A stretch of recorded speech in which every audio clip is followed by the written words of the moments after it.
Si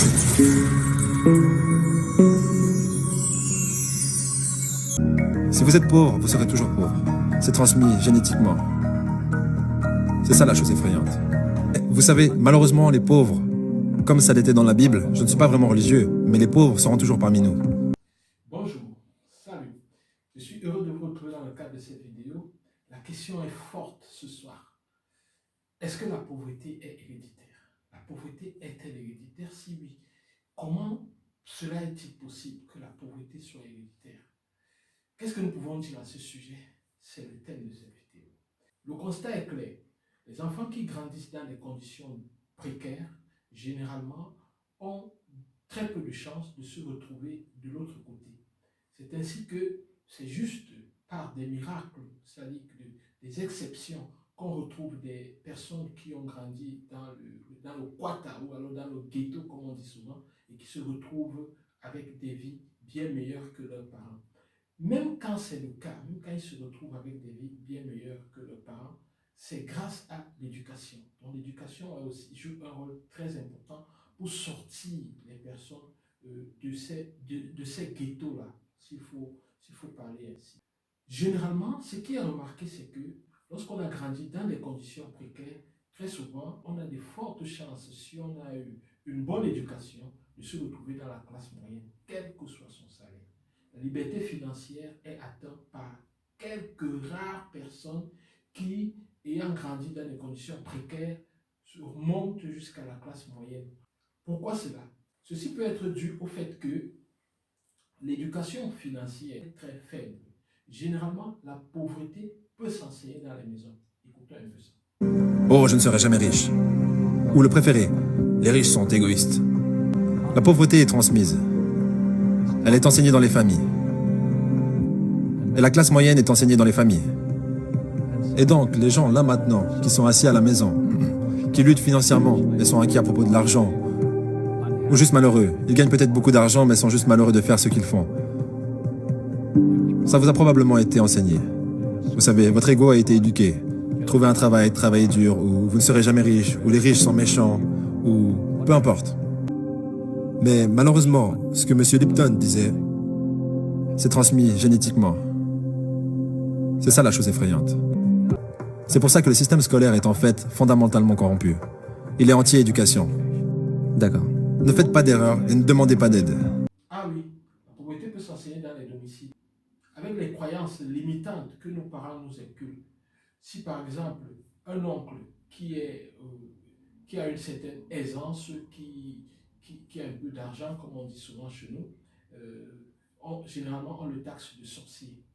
Les riches sont méchants, les riches sont ceci, les gouvernements font cela, les ministres font ceci, ils volent, ils pillent, ils sont méchants et tout. L'enfant grandit avec à l'idée qu'il ne voudrait pas être celui-là qui est le méchant, qui est le sorcier, qui est je ne sais pas trop quoi d'autre.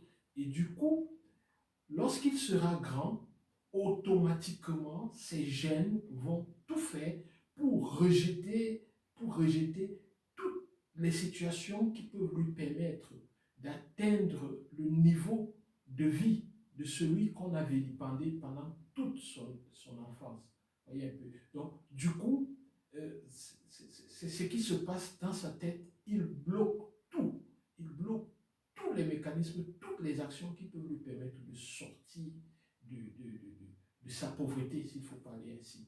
Mais généralement, les facteurs qui ont été recensés par les chercheurs pour justifier le fait que lorsque on a grandi dans des conditions précaires, on finit par vivre également dans des conditions précaires.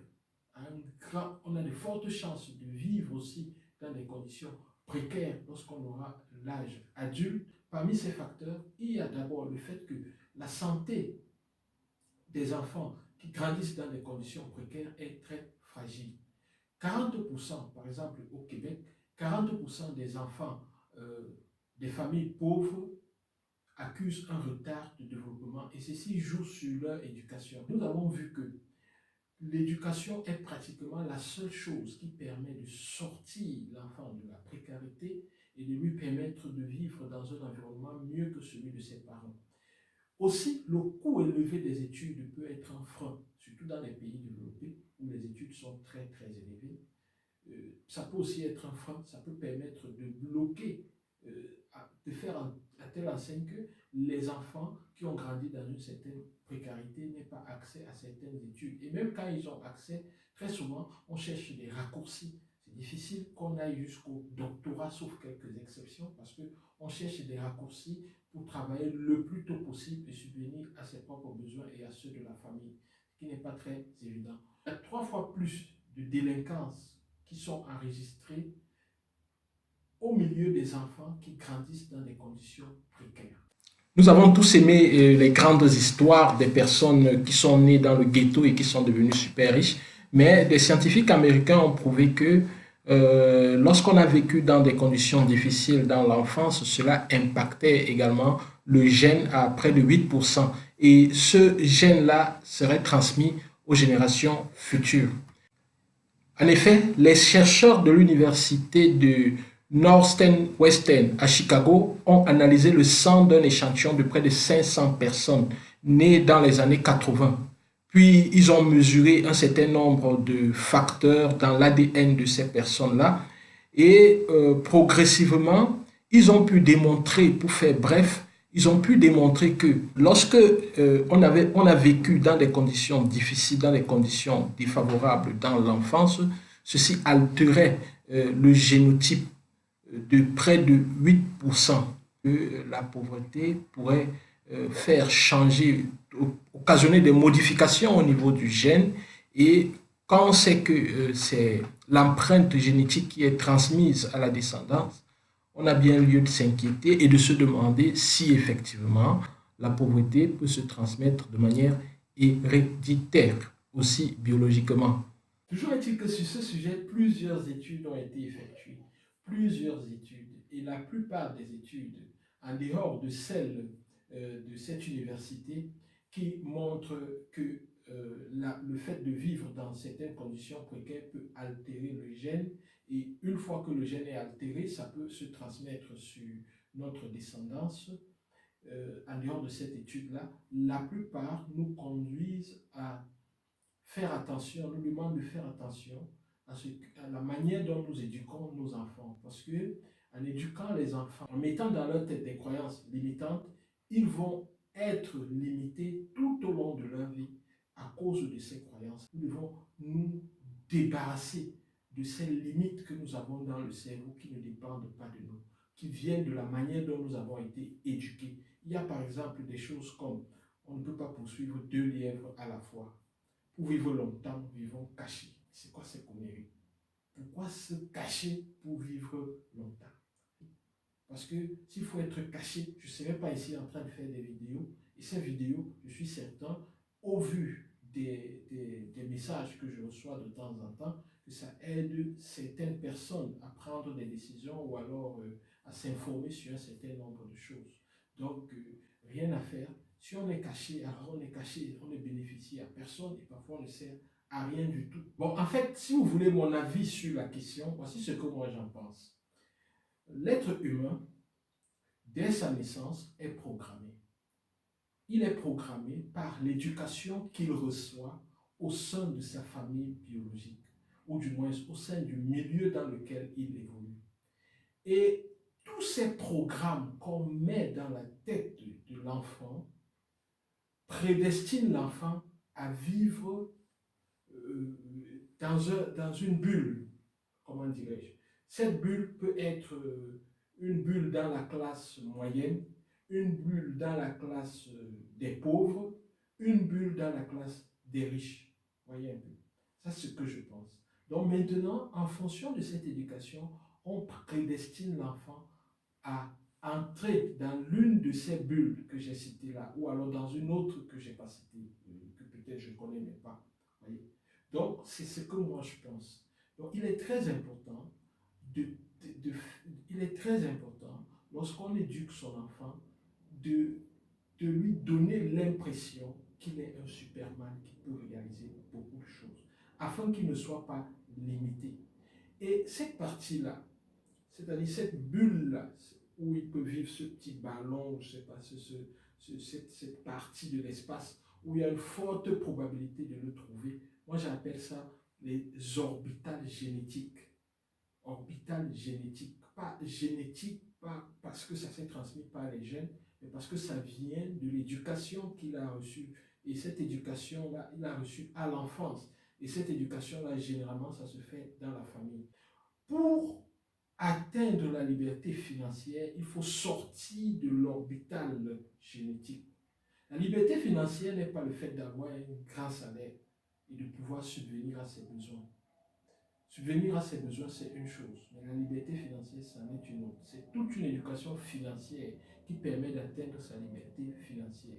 Si vous êtes salarié et que vous avez un bon salaire, ça ne veut pas dire que vous avez votre liberté financière. La liberté financière, généralement, ça peut s'acquérir avec certains investissements. Parce que si vous atteignez un niveau où vous n'avez plus besoin de travailler pour vivre, alors là, vous pouvez dire que vous avez atteint votre liberté financière. La première étape, c'est de faire des bonnes études. Si vous faites des bonnes études qui vont vous permettre d'avoir un bon salaire, c'est déjà un pas. Une fois que vous avez votre salaire, le tout n'est pas joué. Ce n'est pas fini. Vous avez deux solutions. Soit vous continuez de vous former pour augmenter votre valeur, ce qui vous donnera encore dans le futur un salaire plus élevé. C'est l'option que j'ai choisie. C'est pour ça que j'ai fait le doctorat. Soit vous vous contentez du salaire. Si vous avez un bon salaire, vous épargnez une bonne partie et entre-temps, vous lancez un projet parallèle. Le but du jeu, c'est que le projet parallèle puisse commencer à vous rapporter autant que votre emploi. Et lorsque le projet parallèle vous rapporte autant que votre emploi, alors il y a le déclic. Ça veut dire que vous pouvez arrêter de travailler et continuer à développer votre projet parallèle. Et là, vous devenez pratiquement libre. Parce que là, vous n'avez plus, vous avez tué votre boss, vous avez buté votre boss, comme on dit souvent. Vous pouvez continuer votre route sans plus compter sur le salaire. Parce que généralement, même quand on a un salaire, à combien de salaire est-on de la ruine? Parfois, dès qu'on ne nous paye pas notre salaire, pour un mois, c'est la panique générale. Et c'est généralement ce que vivent les fonctionnaires. Si vous êtes fonctionnaire et que vous m'écoutez, désolé, je m'excuse. Moi-même, j'ai vécu cela. Je sais très bien de quoi je parle. Donc, on est à un salaire de la ruine, comment dirais-je, de la fin du monde, même s'il faut parler ainsi. Parce que c'est net, c'est limité. Même quand on fait des épargnes, on est limité. Et puis, la tristesse encore du fonctionnaire africain, vu nos coutumes, c'est que tout le monde sait que vous travaillez. Tout le monde devine votre salaire. Tout le monde imagine ce que vous avez. Et vous, vous souffrez le martyre de ne même pas pouvoir payer le loyer, de ne pas pouvoir payer l'éducation pour les enfants, de ne pas pouvoir assurer l'alimentation, de ne pas pouvoir vous soigner parfois lorsque vous êtes malade, tout simplement parce que ce salaire-là est super insuffisant. Mais à côté, ce que vous essayez de faire parfois, vous vendez des petits trucs, vous faites des trucs pour compléter, c'est compliqué, vous stressez, tout le monde attend de vous, mais vous souffrez dans votre cœur, vous ne pouvez pas satisfaire tous ceux qui attendent de vous. Parfois, votre maman est là, votre papa est là, votre petit frère est là, votre soeur est là, tout le monde attend de vous. Vous êtes le seul, vous êtes dans une galère terrible, mais alors terrible. Qu'est-ce qu'il faut faire dans ce cas-là? Ne vous découragez pas. Investissez dans un petit projet sérieux. Essayez de faire grandir ce projet doucement. Mais soyez radical. Mais alors radical quand ça concerne l'investissement. Vous aurez beau cotiser. Si vous voulez cotiser, juste épargner, ce serait compliqué. Si vous épargnez, par exemple, supposons que vous avez un salaire de 200 000 francs et que vous épargnez 30 000 francs, ce qui est déjà un miracle chaque mois. Après un an, combien vous aurez épargné? Vous aurez épargné 360 000 francs. C'est pas mal, me direz-vous. Oui, c'est pas mal. Mais 350 000 francs pour avoir 1 million, 600 000, il vous faut épargner pendant 10 ans. 10 ans pour avoir 1 600 000. Pour avoir 6 millions, il vous faudra épargner pendant 20 ans. Vous vous rendez compte? 20 ans pour avoir juste une épargne de 6 millions. C'est terrible. Par contre, si vous épargnez 300 000, c'est-à-dire vous réussissez à avoir 300 000, et vous réfléchissez et vous investissez sur un petit projet, attention, avant d'investir, il faut vous former. On n'investit pas pour investir. Il faut vous former. Trouvez des formations, même en ligne, trouvez des bonnes formations, formez-vous, formez-vous, apprenez quelque chose qui a un rapport avec la passion, un rapport avec ce que le secteur dans lequel vous voulez faire votre investissement. Vous pouvez vous former. Aujourd'hui, des bons formateurs, des très bonnes formations peuvent se payer parfois à 20 euros seulement ou trop 50 euros. Une très bonne formation en ligne et parfois elle vous apprend beaucoup de choses.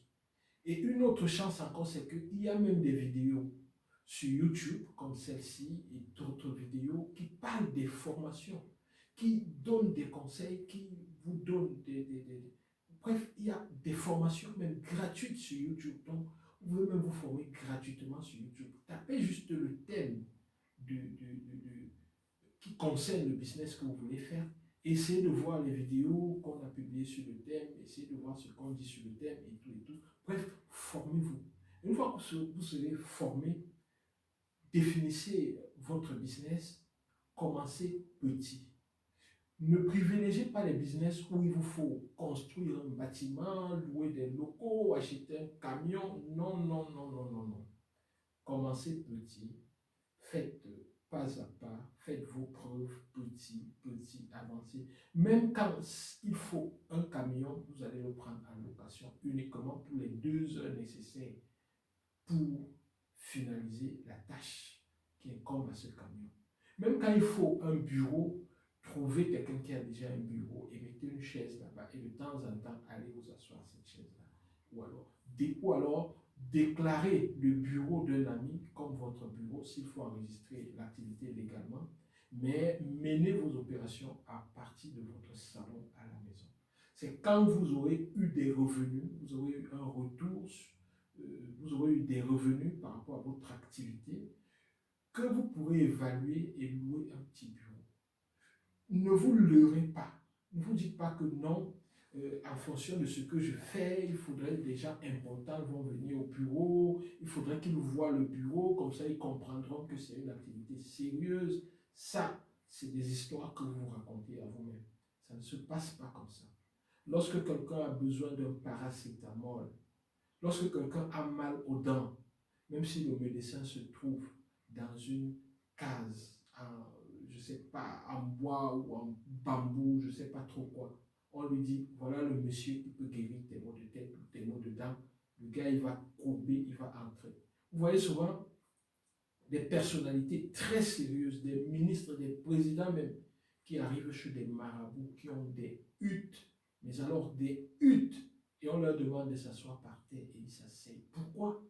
Parce qu'ils savent que c'est ce monsieur-ci qui peut avoir la solution au problème que j'ai. C'est ce qu'il est convaincu de cela. Alors, pour avoir la solution à son problème, il est prêt à tout. C'est la même chose avec le business. Donc voilà un peu ce que je voulais partager aujourd'hui. Je vous encourage fortement. Ne baissez pas les bras, formez-vous.